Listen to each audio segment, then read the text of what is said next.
Hi.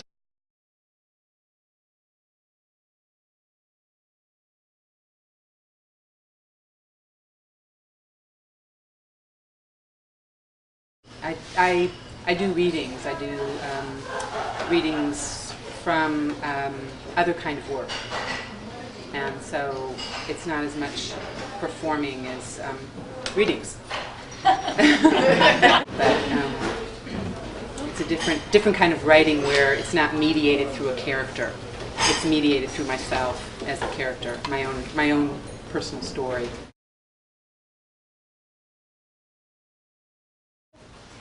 Well, do you think that's comedy, really?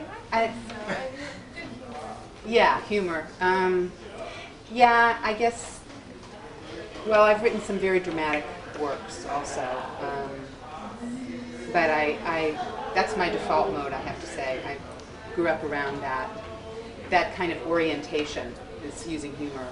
I'm not opposed to it. Totally.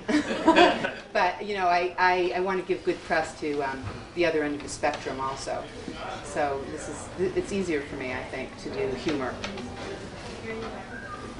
And after watching these performers, I mean, I'm convinced all over again. It's a good thing. When you write these one-sided conversations, do you, in your head, write them two-sided and then just put down the one voice? Do you go beyond just the monologue? Do you know what else happens after, before, or is it just a snippet of a life that you take out? Mm-hmm.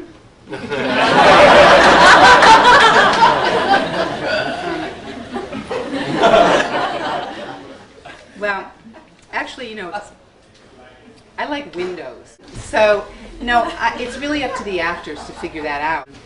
It requires a lot more work, I think. Because I think it is important to create a context and a story around it. But for me, the story that's being told is the emotional story. And that can be told in a very brief period of time, as you can see. So that's the story I'm the most interested in, is the emotional story. Do you have any ritual that gets you in the writing mood? Life. Just in general, my way of coping is how I get in the mood. I need to write. The thing about my writing has to do with points of departure. So that's something that's easy for me to find, I guess, is a point of departure. And it's a practice of my life. So it's not, you know, it's kind of like, are you in the mood for breathing? You know, it's kind of like that. It's such an integrated part of my life, writing. It's not like I one day thought, well, I'm going to grow up to be a writer, or I want to be a writer. I just started writing because I needed to.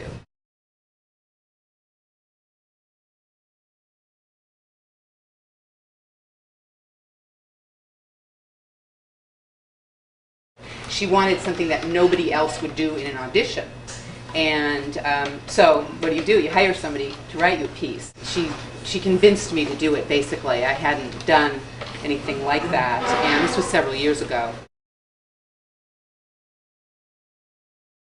Just in my own sort of evolution, personally and also as a writer, I discovered something very essential about emotions and language, and how, well, I guess there's a statistic, 97% of communication is nonverbal. So, you know, it's an interesting practice to try to characterize something that is nonverbal with the use of words. I meet with them, and it's rarely is it somebody I know. Anyway, I meet with them for about an hour, and they just talk. Sometimes they have a sense of what they want to do or the kind of thing they like. I always warn people, you know, you can tell me something like ordering off a menu, or, you know, ordering something in a restaurant. You may say these things, but I don't really know how it's going to come out, because there's a creative process that's going to take place, and it has a life of its own, and that's what I'm serving in that. So I don't decide, I don't make the decisions what I'm going to create. It's a generative process. It's like you don't order a baby. You know, you don't say it's going to look like this. So many times I would, almost inevitably, I would after this meeting, I'd write things down and just sort of soak in the person and their rhythm and but then I would do a follow-up, of course, where I deliver the piece to the actor and have a half-hour session, and we just kind of, they look at the piece and we sort of process that a little bit, and inevitably there'd be something in the piece that was, I mean, kind of odd, quirky things. Well, there are a couple of things I could tell you that came out. One was a piece I wrote for the character was an actual actress who was auditioning for a commercial.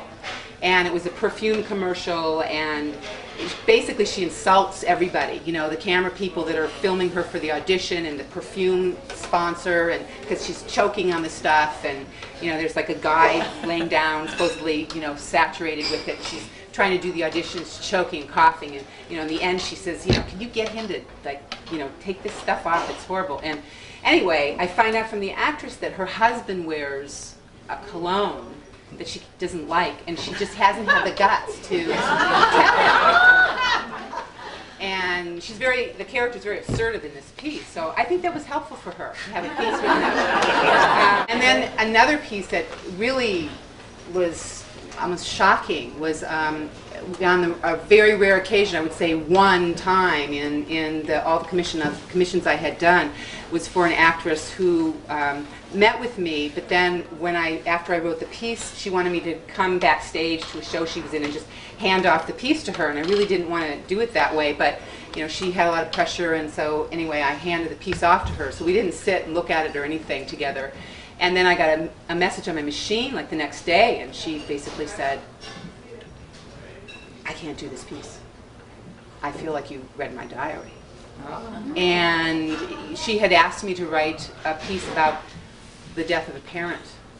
And I asked her, you know, a number of times before we parted, are you sure? Are you sure about this? And there were many things in it, really odd things.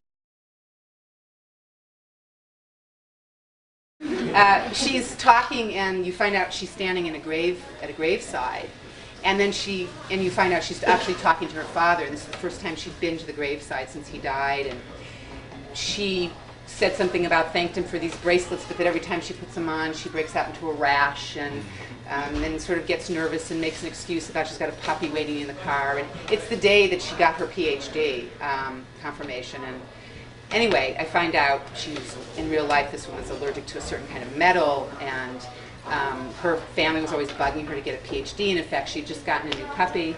You know, I don't think of myself as a psychic, you know, but I think communication is nonverbal, and there are certain ways I think we communicate with each other that go beyond some conscious sense, obviously.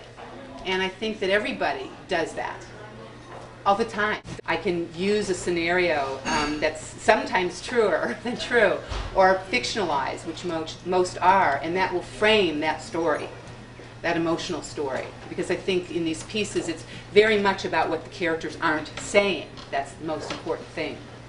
And if you're a really good actor, which I think this collection of people, I mean, I just think they're tremendous, that comes through, and that's what's really being communicated. So that's the part, that's my agenda on the side.